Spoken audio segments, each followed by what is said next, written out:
ডিমের একটা দারুণ রেসিপি তোমাদের সাথে শেয়ার করব।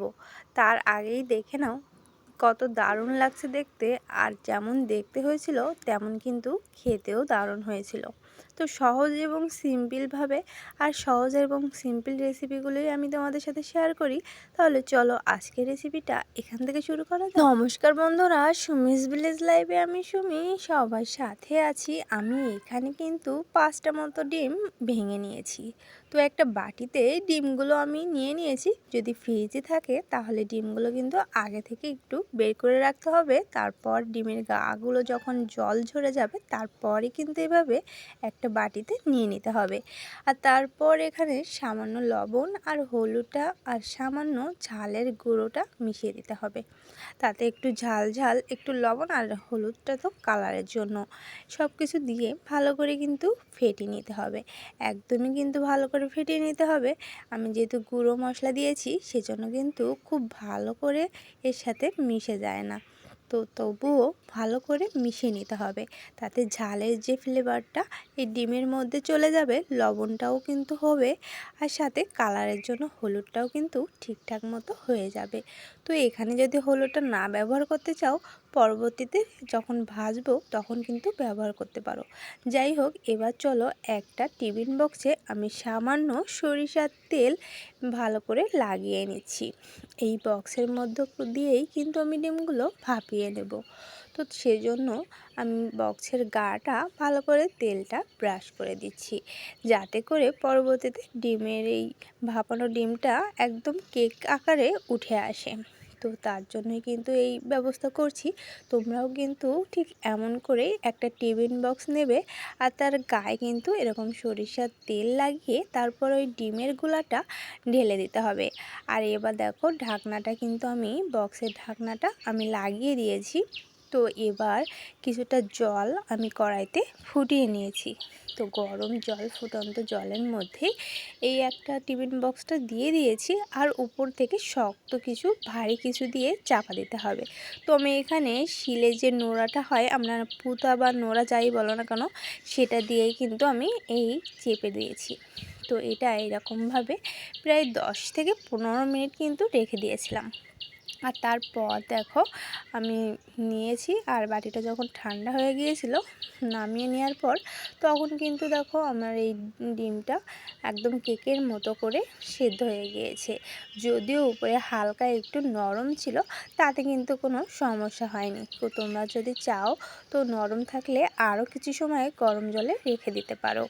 তো এবার দেখো আমি কিন্তু পিস পিস করে কেটে নিচ্ছি, আর বাটির 4 সাইড দিয়ে কিন্তু ডিমটা সেরে এসেছে। যেহেতু সব দিকটাই কিন্তু খুব সুন্দর মতো সেদ্ধ হয়ে গিয়েছিল, শুধু উপরের জায়গাটা একটু হালকা নরম ছিল যদিও, তো তার জন্য কিন্তু কোনো সমস্যা হয়নি। তো এবার কিন্তু এরকম ছুরি দিয়ে পিস পিস করে নিতে হবে, বা তোমরা চাইলে এই বাটিটা উল্টো করে একটা প্লেটে ঢেলে নিয়ে তারপরও কিন্তু পিস পিস করে কেটে নিতে পারো। তো দেখো আমি কিন্তু সমস্তটা একটু বড় বড় করে পিস করে নিয়েছি। তো আমি প্লেটে ঢেলে নিয়েছিলাম, আর যেহেতু হালকা হালকা একটু নরম ছিল, তো সেজন্য কিন্তু সেরকমই রয়েছে, কোনো সমস্যা হয়নি। আর এবার চলো, আমি এবার হালকা তেল গরম করে নিয়েছি। আর এখানে যেহেতু আমার ডিমে হলুদ, লবণ, ঝালের সমস্তটাই দেওয়া রয়েছে, তোমরা যারা ওই সময় হলুদ ব্যবহার করবে না তারা কিন্তু অবশ্যই এই ভাজার সময় হলুদটা একটু ব্যবহার করো, তাহলে দেখতে বেশ ভালোই লাগবে। তো দেখো আমি সরিষার তেল গরম করে এবার ডিমের পিসগুলো কিন্তু খুব সুন্দর করে ভেজে নিচ্ছি। তো তার জন্য কিন্তু আমার কোনো সমস্যা হয়নি, কারণ ডিমের এই পিসগুলো ভাজতে গেলে একটু বড় সাইজ হয়ে আসে, মানে ফুলে একটু বড় হয়ে যায়। তো সামান্য তেল দিয়েও তোমরা ভাজতে পারো। আর এটা ভাজতে কিন্তু খুব বেশি সময় দরকার হয় না, অল্প সময়ে ভাজলে কিন্তু লাল লাল হয়ে যায়। আর যখনই এমন দুপাশটা লাল লাল হয়ে আসবে তখনই কিন্তু এই ডিমের ভাজাটা কমপ্লিট হয়ে যাবে। কারণ এর থেকে বেশি ভাজলে ডিমগুলো কিন্তু তেতো লাগতে পারে। তো তোমরা কিন্তু বুঝে শুনে আর জালটা কিন্তু এরকম মিডিয়াম করে এই ডিমের পিসগুলো ভেজে নিতে হবে। তো দেখো আমি কিন্তু আস্তে আস্তে ওলটপালট করছি, যেহেতু ডিমের এই পিসগুলো খুবই নরম থাকে। তো সেজন্য কিন্তু সাবধানে সাবধানে এভাবে ওলটপালট করে সুন্দর করে লাল লাল করে ভেজে নিতে হবে। তো দেখলেই কিন্তু মনে হচ্ছে কেকের পিস, আর যেমন দেখতে সুন্দর তেমন কিন্তু খেতেও দারুণ হয়। তো দেখো আমার এখানে কিন্তু সমস্তটা ভাজা হয়ে গিয়েছে। এবার চলো রান্না করার পালা।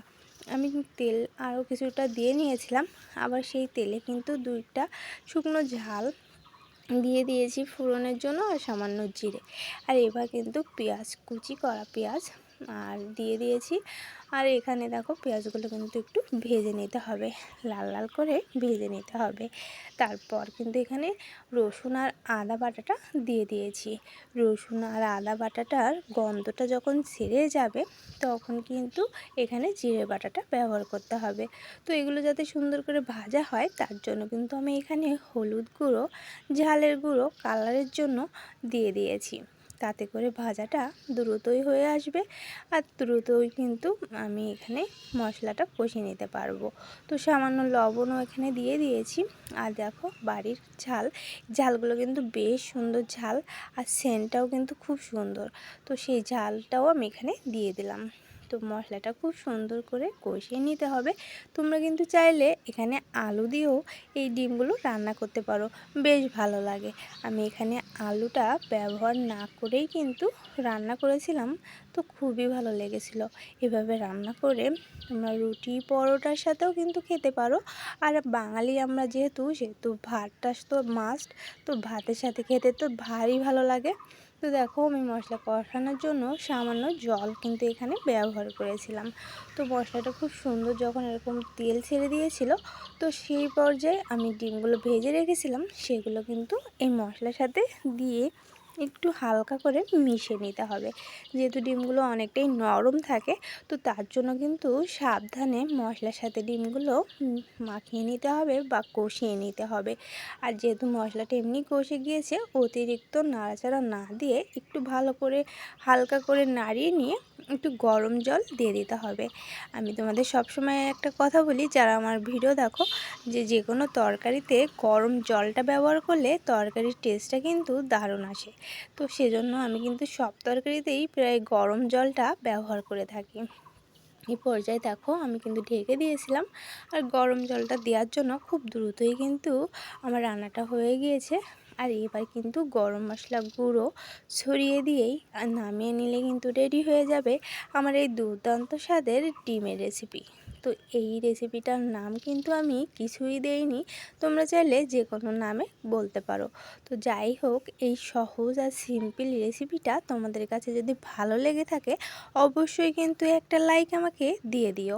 তো দেখো একদমই সহজ এবং সিম্পলভাবে হাতে যদি অল্প সময় থাকে, তো এই সহজ রেসিপিটা করে কোনো পদ ছাড়াই শুধু ভাত দিয়ে খেয়ে নিতে পারো, আর কোনো তরকারি কিন্তু এখানে প্রয়োজন হবে না।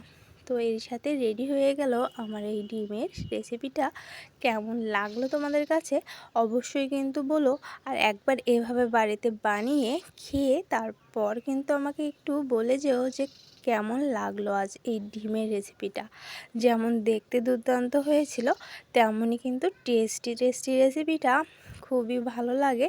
বাচ্চা কিংবা বড় সবাই কিন্তু এভাবে রান্না করে দিলে অনায়াসেই খেয়ে নেবে।